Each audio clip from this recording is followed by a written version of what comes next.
Have you ever wondered how a pro runner makes money and makes a living? Well, this is the video for you. I'm going to break it down for you right now.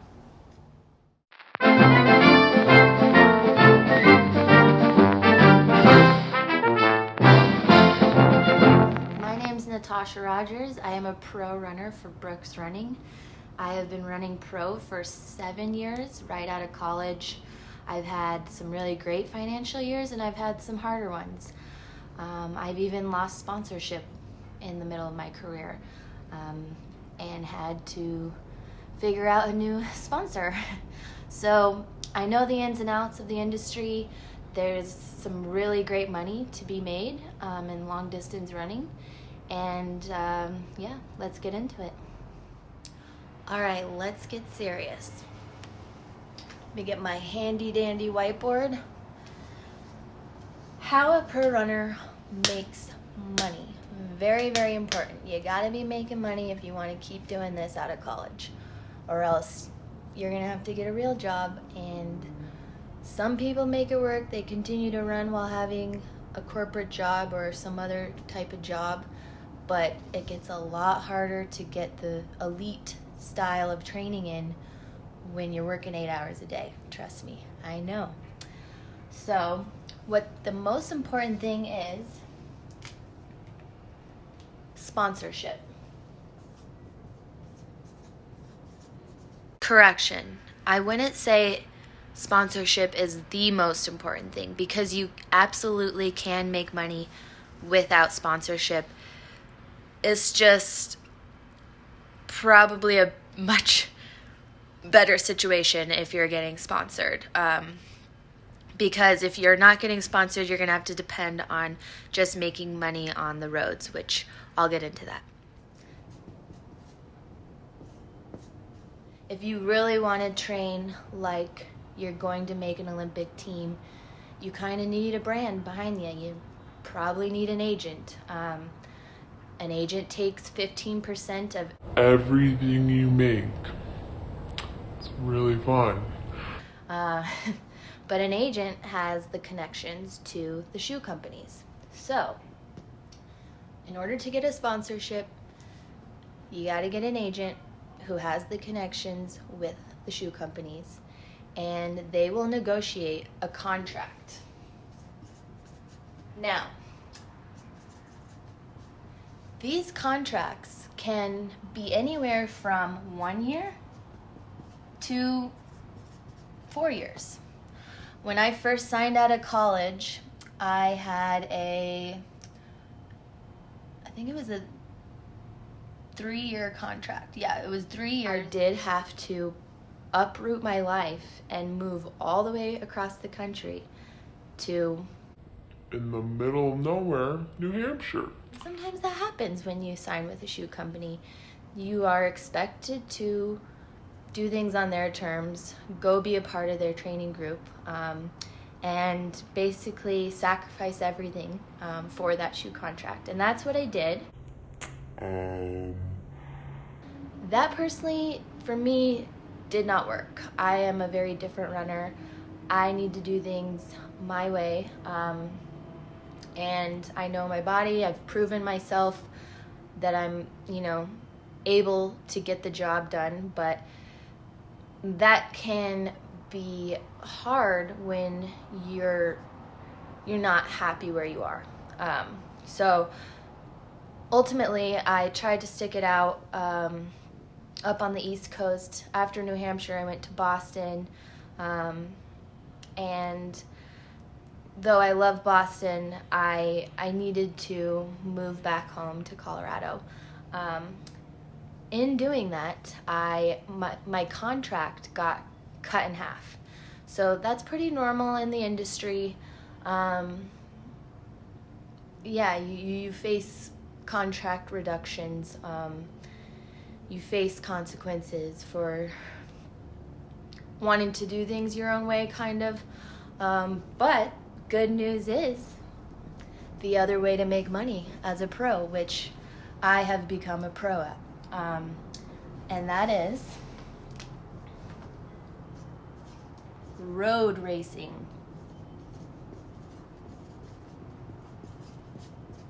boom. This is where the money's at, everyone, especially in long distance running. In the running industry, it is a really great thing to be a long distance runner. If you're doing marathons, you're golden. I mean, obviously you got to perform, but that's where the real money's at. So here's a good example of how much more money is in the marathons. These prize money purses are just for first place. So they're also offering a lot of money for second, third, fourth, fifth, sixth, seventh, eighth, ninth, 10th, probably through 10th place. Kind of how it works. And yeah, that would be really nice. I'll take that any day. Have I ever made that much? No, never in my life, but it's very inspiring. That's a huge incentive right there. I know some marathoners who are getting humongous appearance fees just to show up to the race. You don't even have to perform to get that appearance fee. I mean, likely you will perform and that's what they expect. I'm going to take these off because I don't actually wear glasses. Recharge.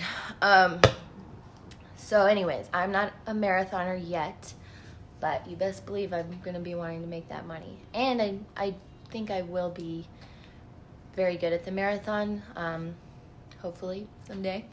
I am the 2017 half marathon national champion, so I'm showing promise in that direction. Speaking of which, the USATF circuit, that is where a lot of the money is. Every year when I'm competing and when I'm healthy, I'm trying to go after winning the full circuit. If you win the full circuit, I believe it's a big whopping $20,000. And that's in addition to whatever prize money you have made in each individual race. So back to 2017 when I won the half marathon national championship, that was just for winning that individual race, that was $13,000. So that's for, let's see, how long did it take to run a half marathon? What did I run? I never remember my times. Let's just say it's, I don't want to say the wrong time. What did I run? I'll put it here. So basically, a little over an hour, you can make $13,000. That's some great money, but it's not easy to win a national championship at the highest level in the United States. So if you are, if the stars are aligning for you, you're training really healthy, you're training consistently, and you're able to win some of these races, you're going to stack up some money pretty quickly. Now, I want to clarify a few things about having a shoe contract and having a sponsor. Let's make some room. This is fun. I should be a teacher. Just kidding, I'd be a terrible teacher. All right, so with a shoe contract, this is all hypothetical. So say you're with shoe company A, and they offer you, let's just say you had a great college career and they were like, hey, we'll offer you $35,000 a year, which is honestly pretty generous for what most athletes get. Now, if you have won 7 NCAA national titles, you're looking at a contract base level at above 6 figures. Right out of college.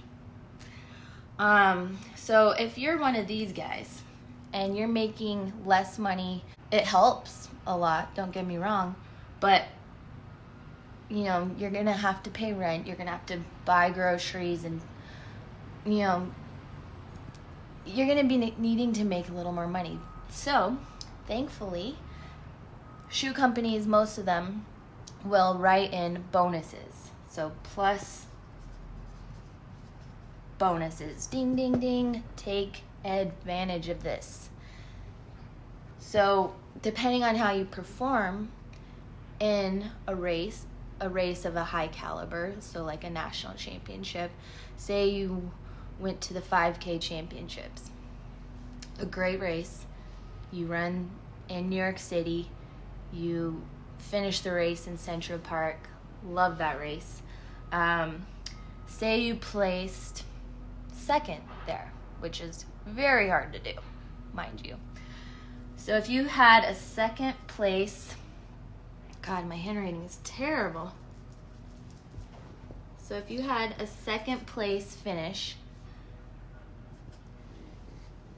your shoe contract could be it could be written in that if you place second at that particular race, you will get an additional $5,000 from your shoe company.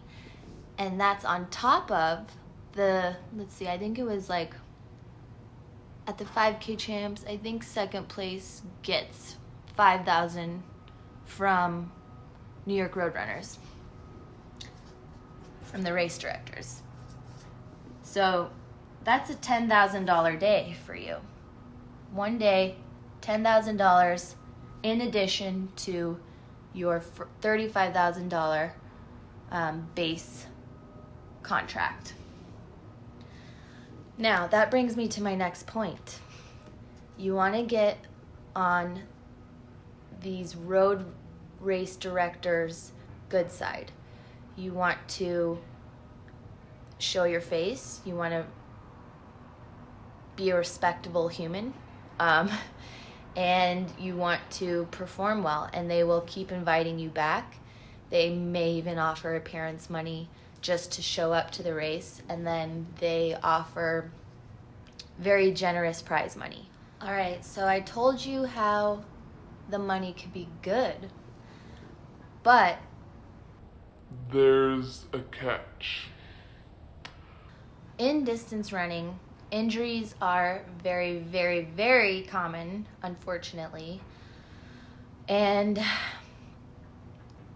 certain injuries can take you out for a whole year, and it's completely out of your control. Your body just isn't clicking. You're in pain. You're in a lot of pain. You can hardly walk because of the injury you might be facing.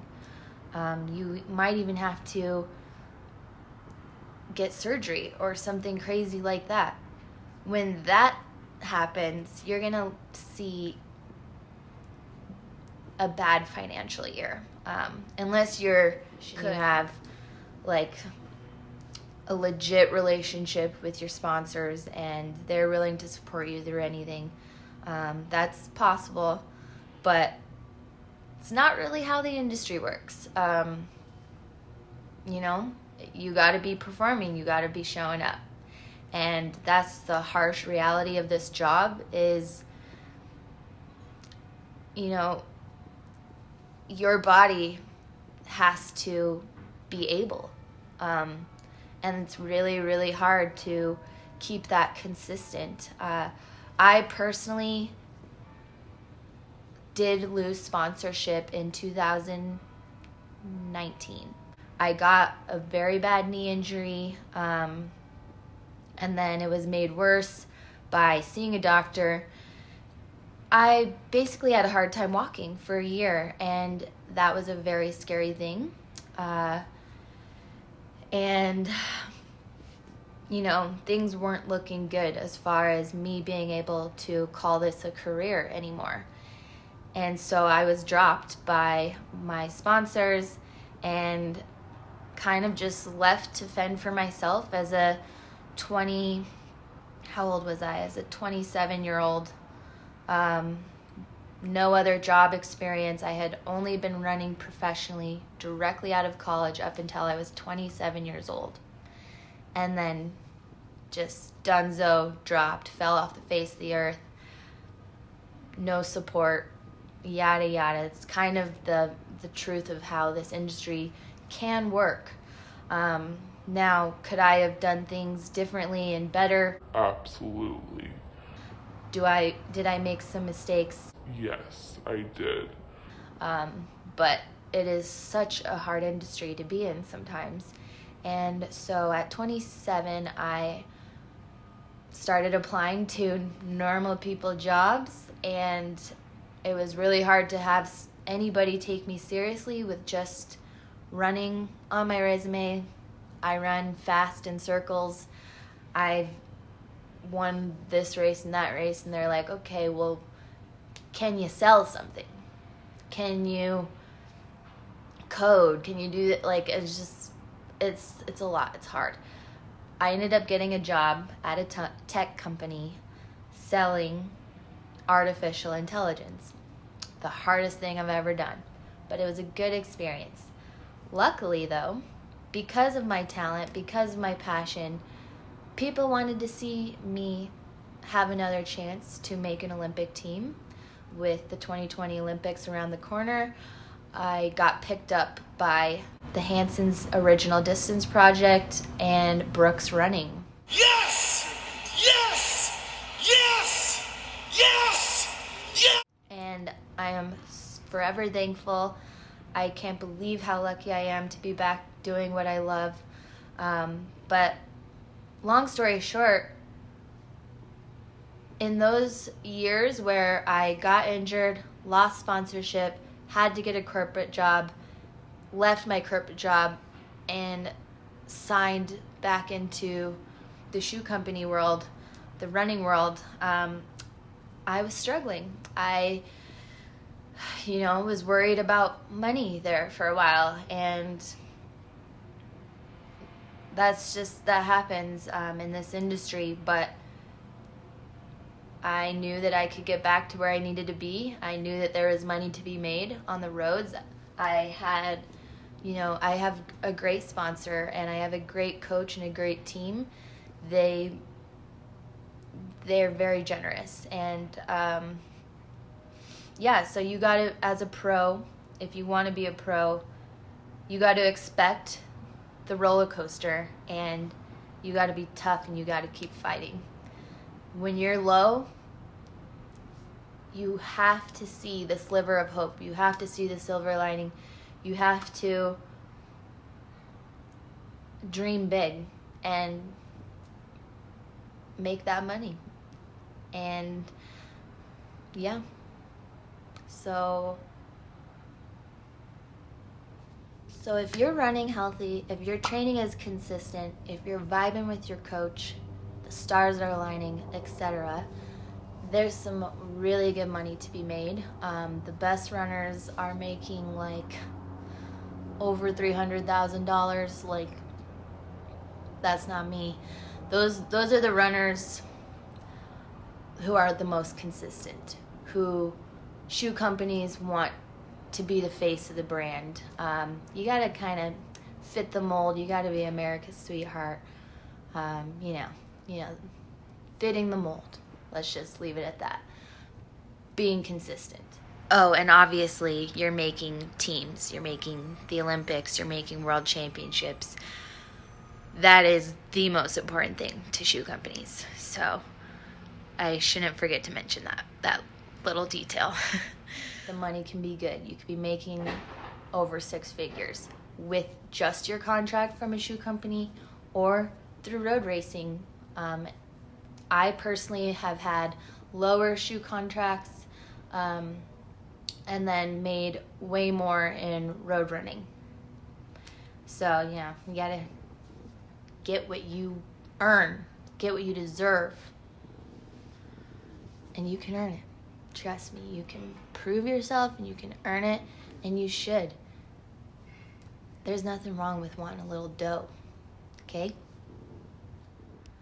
So, basically, If you want to feed your cat, if you want to put food on your own table, pay your rent, keep the heat on, be frugal with your money as a pro runner. You never know when shit can go south, honestly. But if you save, if you're smart with your money, you can kind of support yourself through those tougher times. And that's what I'm going to do now. I'm going to continue. Well, we can't race now because coronavirus. But once I can race again, any prize money that I make, any bonuses, I'm going to be saving. I'm going to be really frugal with my money. And, you know, it is very possible to become a consistent runner. It is very possible to just keep making bank. And a lot of runners like Molly Huddle, Emma Colburn, like these are the types of runners that are very consistent. They're making great money in their shoe contracts. They're making prize money on the roads.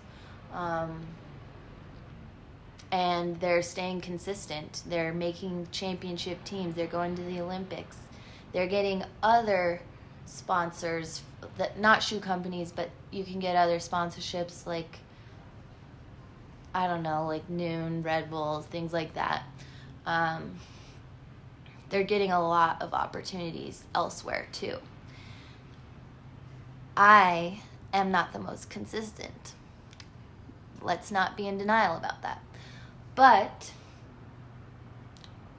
I can make a championship team. I can place top 3 in these, national championships in the USATF road circuit.